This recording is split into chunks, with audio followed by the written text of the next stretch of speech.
Doctor विकास जी चौधरी साहब ने 15 लाख रुपए की सड़क भी तेजा की गांव धर्मशाला तक आने के लिए प्रदान किया और उसी में कार्यक्रम के लिए डॉक्टर जी इस फरीदाबाद स्थिति पर हमारे बीच में पहुंचे हैं। तो किसी की धरती से सबसे स्मार्ट एनर्जेटिक डायनामिक एमएलए का स्पीच देंगे डॉक्टर विकास चौधरी। मैं जल्दी इसलिए कर रहा था क्योंकि सरकार है बार बार लाइट काट रही है। एक बार जोर का देगा बोलो तेजी महाराज की। ये जयकारा या पास में ही हेलीपैड बना हुआ है वहां तक जाना चाहिए। एक बार जोर का देगा बोलो तेजी महाराज की। आज तेजा दशमी की मैं मेरे परिवार के सदस्यों को बधाई और शुभकामनाएं प्रेषित करता हूं। आज हमारे लिए सौभाग्य की बात है कि इस प्रदेश के यशस्वी नेता, इस प्रदेश में जन जन की और किसान की आवाज उठाने वाले जब विधानसभा में ये खड़े हो जाते हैं तो सरकार डरने लग जाती है। जब वो खड़े हो जाते हैं तो ऐसे लगता है कि अब पेयजल सुपर डुपर होगी। ऐसे हमारे यशस्वी नेता आदरणीय गोविंद सिंह डोटासरा साहब का इस तेजा धाम सिलसिला में हार्दिक स्वागत करता हूं, अभिनंदन करता हूं। हमारे लिए यह परम सौभाग्य है कि इनके साथ कांग्रेस पार्टी की फौज आई है। आदरणीय अशोक चांदना जी जो खेल मंत्री थे, अभी तीसरी बार के लगातार विधायक में मेरे बड़े भाई साहब हैं। एक बार चांदा साहब का जोरदार ताली के साथ अभिनंदन करेंगे। विधानसभा में मेरे साथी बड़े भाई आदरणीय हाकम अली जी चौपुर से विधायक और असली डॉक्टर, मेरे नाम के पीछे शिवा डॉक्टर नहीं है, असली डॉक्टर आपके बीच में आइए शिखा नील बराला जी के रूप में एक बार जोरदार ताली बजाए, जिनके सहयोग से हमारी पूर्व की कांग्रेस सरकार और डोटासरा साहब के सहयोग से 6.5 करोड़ रुपए का आपके यहाँ कुंड बन रहा है। ऐसे धर्मेंद्र राठौड़ भी हमारे यहाँ बीच विराज है। मेरी बड़ी बहन,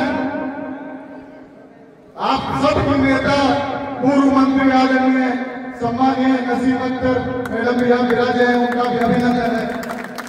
मेरे पिता तुल्य और साथ साथ मेरे पिताजी का नाम जिनके नाम में है ऐसे आदरणीय रामचंद्र चौधरी जी डेयरी का झंडा लेकर आपके बीच में आए हैं। मेरे साथी आदरणीय अभिषेक जी, आदरणीय सूरा साहब, आदरणीय सुरेंद्र मूर्ति, आदरणीय अभिषेक चौधरी जी, आदरणीय रामविलास जी, आदरणीय जीएल जी, तमाम लोग, आदरणीय डागर साहब, आदरणीय हिम्मत, सम्मानित मंच पे मैं आगे बढ़ना चाहता हूँ। आगे में यहाँ था कि डोटासरा साहब आ रहे हैं, इसलिए प्रोग्राम फेल करना चाहते हैं कुछ लोग। मैंने कहा तेजा जी महाराज का आशीर्वाद और जनता का आशीर्वाद जिसको मिलना है उसको मिलके रहेगा। चाहे एक हेलीकॉप्टर उठो, चाहे 4 हेलीकॉप्टर उठो, ये जनता करने वाली नहीं है। और आपको पता है आपका बेटा तो इधर उधर भजन खा के आया है। आदरणीय डोटासरा साहब ये वो दिन है जिन्होंने हर संघर्ष में मेरा साथ दिया, चाहे प्रशासन का दबाव हो, चाहे नेताओं का दबाव हो, लेकिन ये मेरे लोग मेरे पिता की तरह मेरे पे आशीर्वाद करते हैं। ये नौजवान साथी भगत सिंह की तरह मेरे साथ खड़े हैं, तो फिर हम किससे डरने वाले हैं। और ये अहम दिखाई है, पूरा सिलसिला गवाही दे रहा है। आज तेजा जी का निर्वाण दिवस है। अपने सत्य वचनों के खातिर तेजा जी ने जान दे दी। आदरणीय तेजा जी के चरणों को वंदन करते हुए मंच पे विराजमान हम सब लोग यही मांगते हैं कि इस राजनीति के दल में हमें शक्ति देना, हम ईमानदारी से चल पाए। तेजा जी का तो हम कर नहीं सकते, लेकिन तेजा जी का नाम हम कभी खराब करने का काम नहीं करें। शक्ति से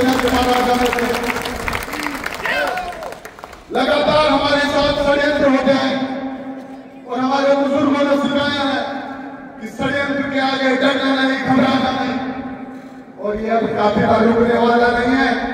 तो छोटा राजीव पटेल संदेश के नेतृत्व में काफिला चल पड़ा है और मैं कहना चाहता हूं कि निकल पड़ा है कारवां जो भटक रहा था सालों से, अब की बार पड़ा है पाला असली माई के लालों से, असली माई के लालों से। इसलिए काफिला रुकने वाला नहीं है, हमने बना के रहेगा। आपने देखा होगा पटेल संदेश जी के नेतृत्व में इस राजस्थान में 11 सीटें कांग्रेस पार्टी और उनके गठबंधन जीत के आए हैं और ये इशारा हो गया है, ये इशारा हो गया है कि जो सत्यवादी वचनों पे चलने वाले लोग हैं उनको कोई रोक नहीं सकता, उनको कोई टोक नहीं सकता। चाहे कितने भी काबिले आ जाओ, चाहे कितने भी रिवाइवल मूवमेंट कर लो, ये जनता सबको रास्ता दिखाती है। और आज इसी सुरसा की पावन बढ़ाने तय कर दिया कि आने वाले समय में इस राजस्थान प्रदेश और देश में एक अलग माहौल बनने वाला है। और आज वो हम कैसे भूल सकते हैं कि किसान की, जवान की, युवा की, महिला की आवाज विधानसभा में कौन उठा सकता है, कौन गरीब की पीड़ा समझ सकता है, कौन किसान के दुख दर्द को समझ सकता है, कौन महिलाओं के अत्याचार को रोक सकता है, कौन युवाओं की लड़ाई को मजबूती से लड़ सकता है। इसलिए आज ज्यादा मैं कहना नहीं चाहता, आप सबको पता है। कुछ लोग कह रहे थे कि 3-3, 4-4 हेलीकॉप्टर उतरे। आदरणीय डोटासरा साहब आपका कार्यक्रम मंदिर परिसर में था, लेकिन प्रशासन का दबाव था, उसको हम खाली करना पड़ता है, प्रोटोकॉल की हम समझते भी हैं। लेकिन मैं बड़े खेत के साथ बड़े स्पष्ट शब्दों में कहना चाहता हूं कि आज 1 बरस में तेजा जी का मेला भरता है। तेजा जी के पास बैठे उन दुकानदारों की हालत मैंने रात को देखी है। तो हमें ऐसे समय समझना चाहिए जो रोजी रोटी चलाते हैं, उनको लगता है मेले में 1 लाख श्रद्धालु आएंगे, कुछ उनके घर को चलने के लिए साल भर का रोजमर्रा का उनको पैसा मिल जाएगा।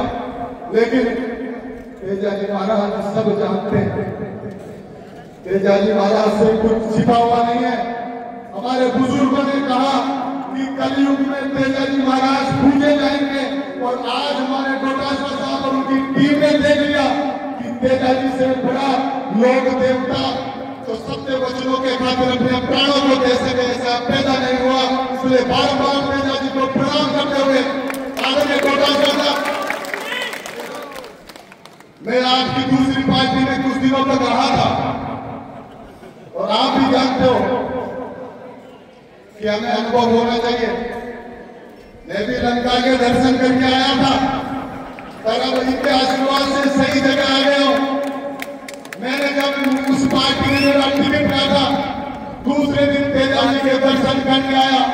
यही मेरे परिवार के लोग खड़े रहे, डटे रहे और जैसे आज तेजा जी ने दर्शन दिए, हम शोभा के साथ तेजा जी ने दर्शन दिए, उस दिन फिर दर्शन दिए। मुझे लग गया कि अब कोई ताकत मुझे रोक नहीं सकती, इस तेजा जी के लाडले को रोक नहीं सकती। और मैंने उस दिन वादा किया कि आप विधायक बना के दे दोगे और विधायक के रूप में लगने वाला पहला पैसा तेजा जी के चरणों को वंदन करूंगा, चरणों को समर्पित करूंगा। और मैंने तेजा जी के चरणों में आप सब लोगों के आदेश से यहाँ समर्पित किया है। और आज इसका शुभारंभ हमारे यशस्वी नेता डोटासरा साहब ने किया है। मैं उनका बार बार आभार प्रकट करता हूँ कि एक शॉर्ट नोटिस में हमारी तेजा समिति के एक निवेदन पे आप यहाँ पधारे और आपके साथ हमारे तमाम साथी यहाँ पधारे। आप सबका मैं आभार प्रकट करता हूँ कि वीआईपी मूवमेंट के कारण आप लोगों को कठिनाई का सामना करना पड़ा। भले आप हमारे साथियों, आप कठिनाई झेल लो, लेकिन मेरे परिवार के लोगों को जिस कठिनाई का सामना करना पड़ा उसके लिए मैं आप सबसे यहाँ का विधायक होने के नाते माफी मांगता हूँ। नहीं तो आप लोगों को कोई तकलीफ आपका बेटा होने नहीं देता। कोशिश की कि आप तकलीफ ना पाओ, हमारे लोगों को तकलीफ ना मिले, धक्के नहीं लगे, उनकी गाड़ियों को डाइवर्ट नहीं करना पड़े, उनकी दुकान को बंद करना नहीं पड़े। लेकिन आप चिंता मत करो, आपके बीच में डोटासरा साहब है जो गांव, गरीब, किसान, नौजवान के